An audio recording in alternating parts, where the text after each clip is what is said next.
Philippe de Timary travaille aux cliniques universitaires Saint-Luc.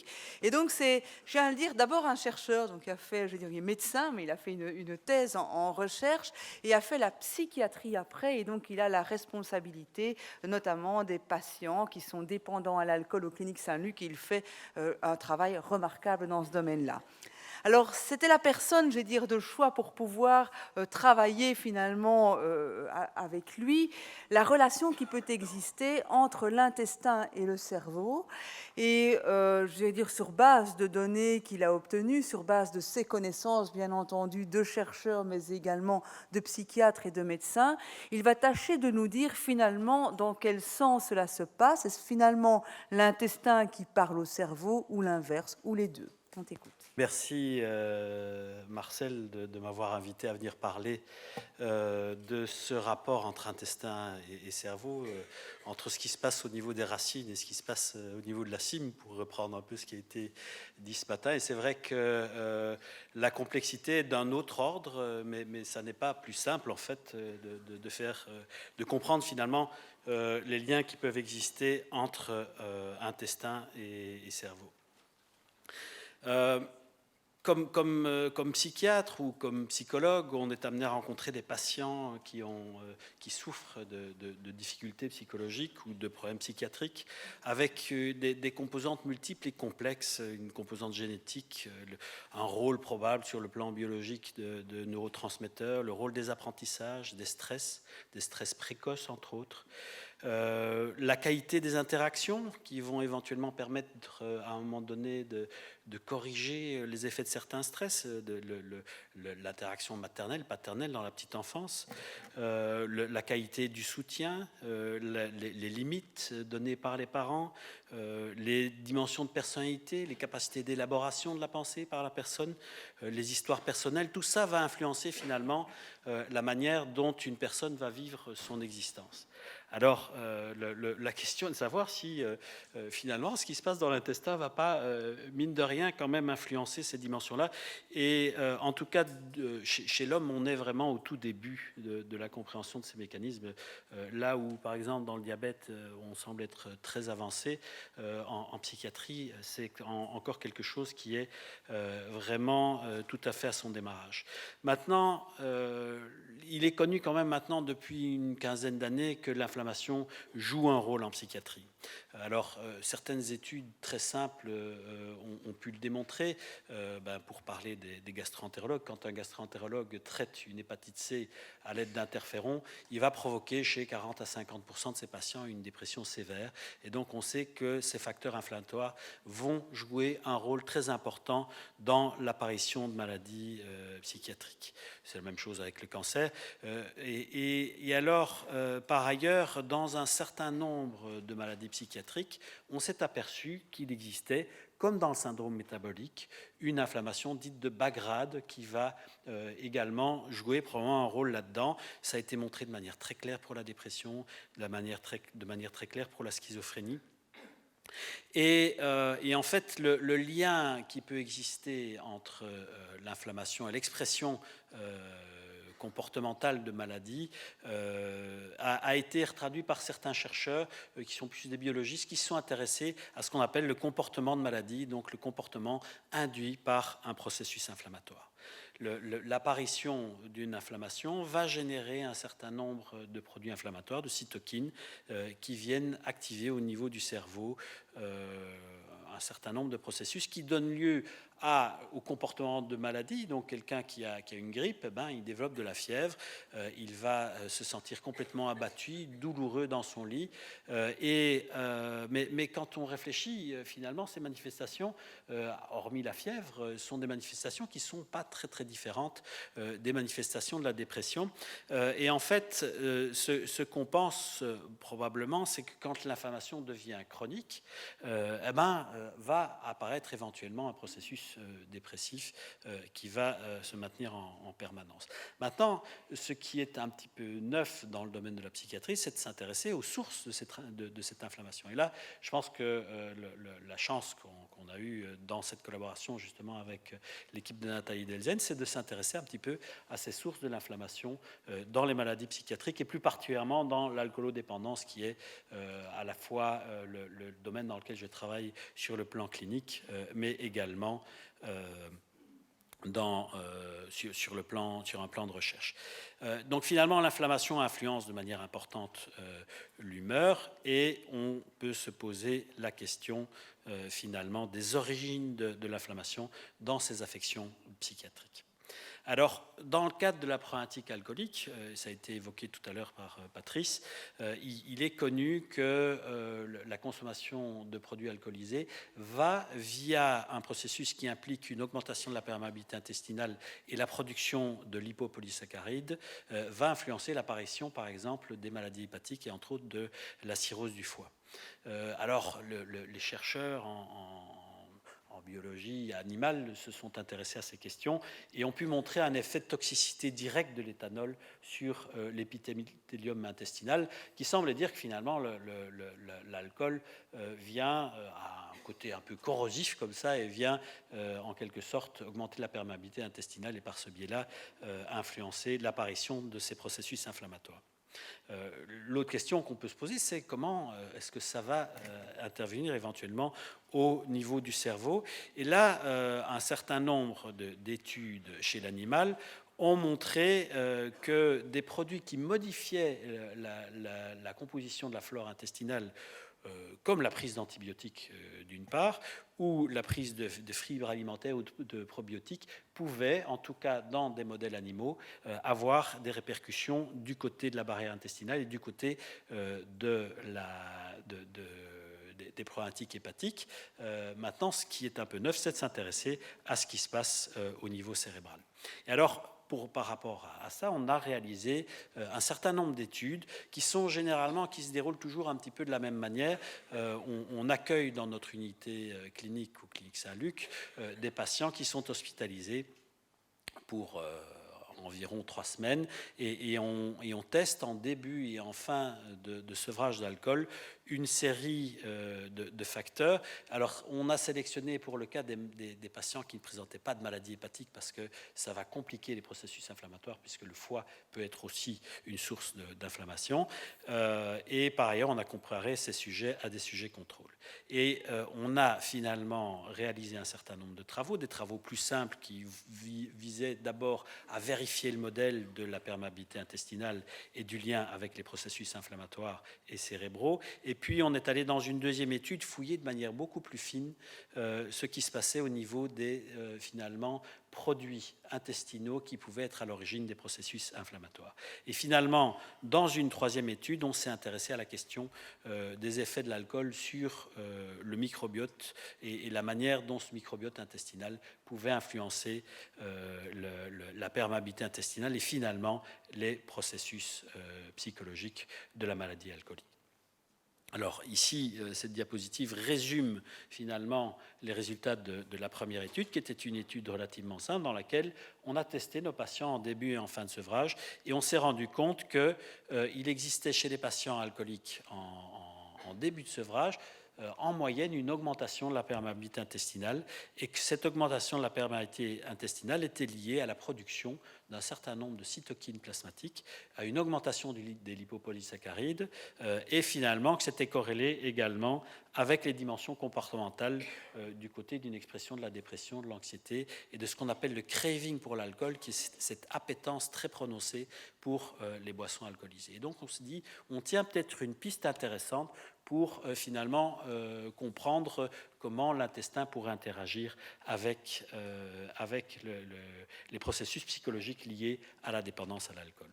Et puis, dans la deuxième étude, on a voulu s'interroger sur les origines de cette inflammation pour voir si les lipopolysaccharides, donc ça c'était notre cible de départ, mais peut-être d'autres produits bactériens qui sont les peptidoglycans pouvaient également influencer l'émergence de processus inflammatoires. Et donc cette deuxième étude qui a été publiée l'an passé a testé finalement de manière très fine les processus inflammatoires au niveau de ce qu'on mesure dans les globules blancs, les monocytes, les lymphocytes qui ont été extraites des patients alcoolodépendants en début et en fin de sevrage. Et puis, on a analysé l'expression de l'inflammation au niveau du génome de ces lymphocytes, et on s'est rendu compte que, en fait, les deux grandes voies d'inflammation liées aux lipopolysaccharides et aux peptidoglycans étaient toutes les deux activées de manière importante par chez les patients alcoolodépendants, et ça de manière très cohérente, puisque l'ensemble des médiateurs de ces deux chaînes étaient activés.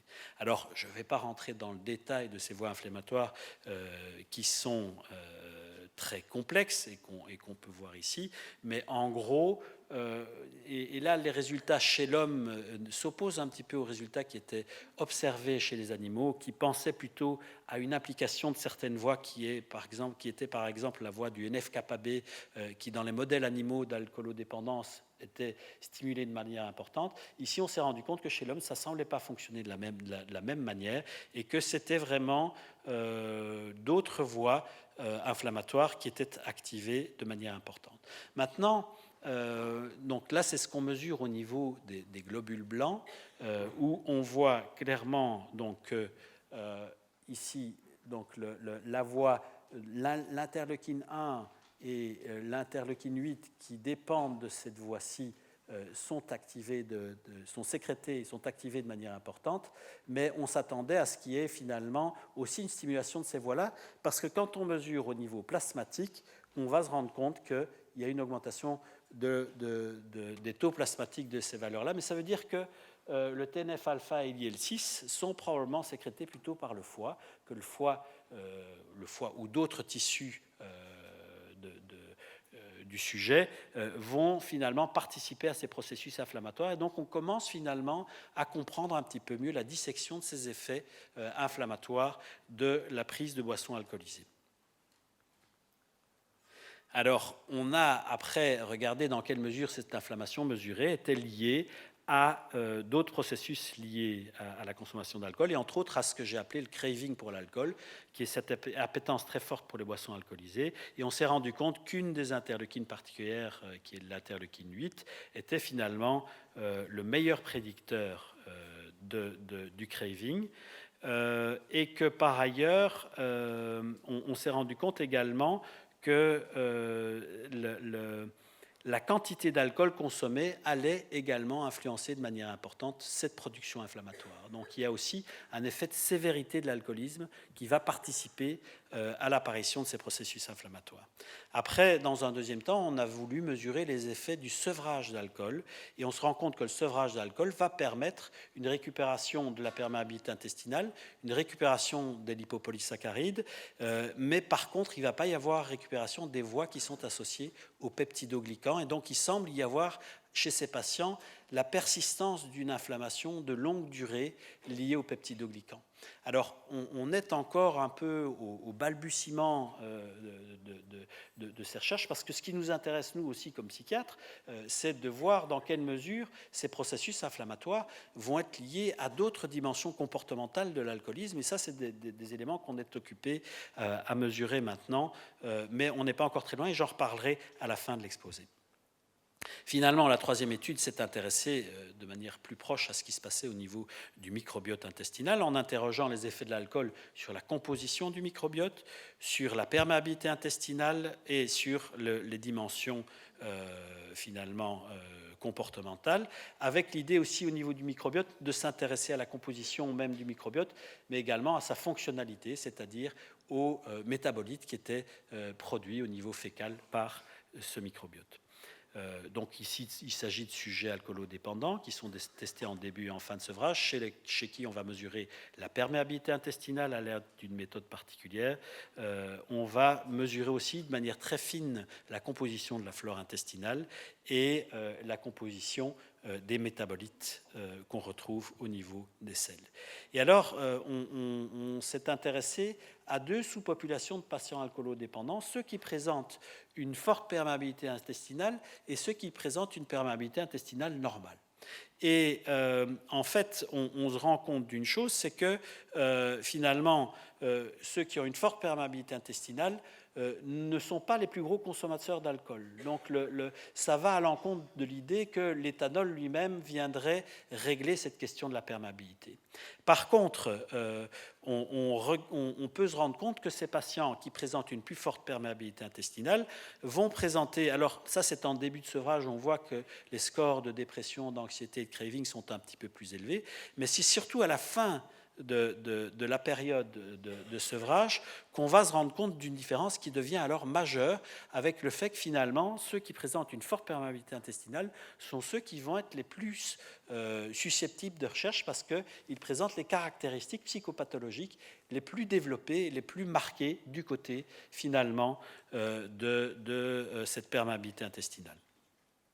Et alors, quand on s'amuse à corréler finalement les scores de dépression, d'anxiété et craving en fin de sevrage avec la perméabilité au début du sevrage, on voit qu'on observe des corrélations qui sont des corrélations vraiment robustes et fortes, ce qui veut dire que la perméabilité en début de sevrage a un caractère prédictif sur l'issue de la cure, sur la manière dont ces patients alcoolodépendants vont finalement se sentir et se sentir mal en fin de leur cure de sevrage.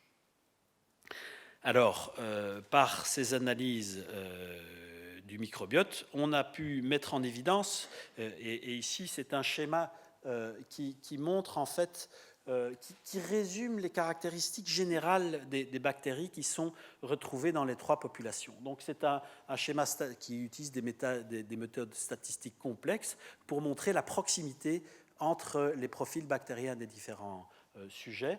Et on voit que les sujets qui ont une perméabilité intestinale normale ont aussi les mêmes caractéristiques de composition du microbiote que les sujets contrôle, représentés en bleu. Par contre, les sujets qui présentent une forte perméabilité intestinale ont des caractéristiques microbiennes qui sont très différentes. Et donc ça va vraiment dans le sens de l'idée que le microbiote, la composition du microbiote intestinal va finalement influencer de manière importante ce facteur de perméabilité intestinale. On remarque d'ailleurs, ici c'est pour donner les résultats au niveau de deux grandes familles, vous voyez vraiment l'importance de la différence de composition en ruminococacées et lacnospiracées qui sont représentées de manière très différente en fonction du fait que les personnes présentent une perméabilité intestinale normale ou très augmentée. Alors, il y a une bactérie pour laquelle on a retrouvé un lien très important avec la perméabilité intestinale. Alors, ce n'est pas la Kermansia, c'est le Faecalibacterium prosnitzi, qui est un autre type de bactérie, mais qui a des propriétés anti-inflammatoires. Et donc, elle va probablement participer à l'inflammation. Avec d'autres types bactériens, c'est probablement plus compliqué que ça. Maintenant, ce schéma qui ressemble un peu à un grand voilier interstellaire inversé représente les différents métabolites qui peuvent être produits par soit les carbohydrates, soit les protéines au niveau de l'intestin en fonction du contact avec les différentes bactéries du microbiote. Et en fait, il y a deux sous-types de métabolites importants qui sont les phénols et les indoles, qui sont des métabolites bactériens qui dérivent des protéines, mais qui jouent un rôle important au niveau de la perméabilité intestinale. Et ici, en fait, on voit les résultats chez nos patients, des profils des différents métabolites répartis en fonction du fait que les patients soient plutôt de type faible perméabilité intestinale, forte perméabilité intestinale comparée au groupe contrôle. Et ce dont on se rend compte, en fait, c'est que les indoles, on va les retrouver en plus grande quantité chez les patients qui ont une faible perméabilité intestinale, et que les phénols, on les retrouve de manière plus importante chez les patients qui ont une forte perméabilité intestinale, ce qui semble suggérer que c'est probablement par ces mécanismes-là, entre autres, que les changements de composition du microbiote pourraient influencer la perméabilité intestinale. Alors, il existe un lien très fort également entre la composition bactérienne et la fonction barrière, donc la perméabilité intestinale. Ça se retrouve de manière générale au niveau du nombre total de bactéries, ça se retrouve au niveau du Faecalibacterium prausnitzii dont j'ai parlé tout à l'heure, mais ça se retrouve également pour les bifidobacterium, les bifidobactéries qui sont également très connues pour avoir des propriétés anti-inflammatoires. Et donc on voit bien que ce lien par rapport à la perméabilité intestinale semble bien lié à la composition du microbiote intestinal, ce qui va dans le sens que finalement l'alcool agit sur le microbiote intestinal pour influencer la perméabilité. Et ce n'est pas un effet direct de l'alcool sur l'épithélium intestinal qui joue un rôle dans ce cas-là. Donc en conclusion, un certain nombre de sujets alcoolodépendants, mais pas tous, vont développer ce qu'on appelle un leaky gut.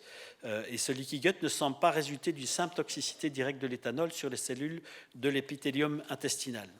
Par ailleurs, les sujets alcoolodépendants avec une perméabilité intestinale accrue présentent d'importantes altérations du microbiote intestinal, ce qui laisse penser que les bactéries ou les métabolites bactériens qu'elles développent sont impliqués dans la régulation de la fonction barrière et que la dysbiose serait un mécanisme indirect par lequel l'alcool induirait ce processus du leaky gut. Et par ailleurs, les sujets alcoolodépendants présentant cette dysfonction intestinale importante présentent des scores beaucoup plus élevés de dépression, d'anxiété et de craving en fin de sevrage, ce qui pourrait constituer un facteur important du côté de la rechute. Maintenant, on s'était interrogé sur les processus à l'origine des difficultés psychologiques ou des troubles psychiatriques. Ce n'est pas impossible qu'on doive maintenant s'intéresser à ce rôle de l'intestin et du microbiote intestinal. Maintenant, quels sont les facteurs qui influencent ce microbiote? Alors, il y a des facteurs qui sont liés à l'alimentation, sûrement, mais différents facteurs, être né par césarienne, l'absence d'allaitement maternel, des facteurs d'environnement, l'âge gestationnel, la génétique de l'individu, l'exposition à des infections de la mère ou du bébé, l'usage d'antibiotiques, l'existence de stress précoce également peuvent influencer de manière importante la composition de ce microbiote. Et donc, on voit qu'on arrive finalement à des phénomènes d'interrelation où, dès le premier âge et dès le passage du bébé par la filière génitale, il va y avoir quelque chose qui va se produire et qui va influencer le devenir de l'enfant, y compris dans ses dimensions psychologiques. Et donc, on voit bien que, parce que les psys s'intéressent beaucoup à ces questions qui sont liées au passé et à la petite enfance, c'est une des composantes importantes également qui va influencer le devenir psychologique des personnes. Ici, c'est un article de revue qui a repris différentes études qui comparaient le taux de troubles du type autistique ou d'ADHD en fonction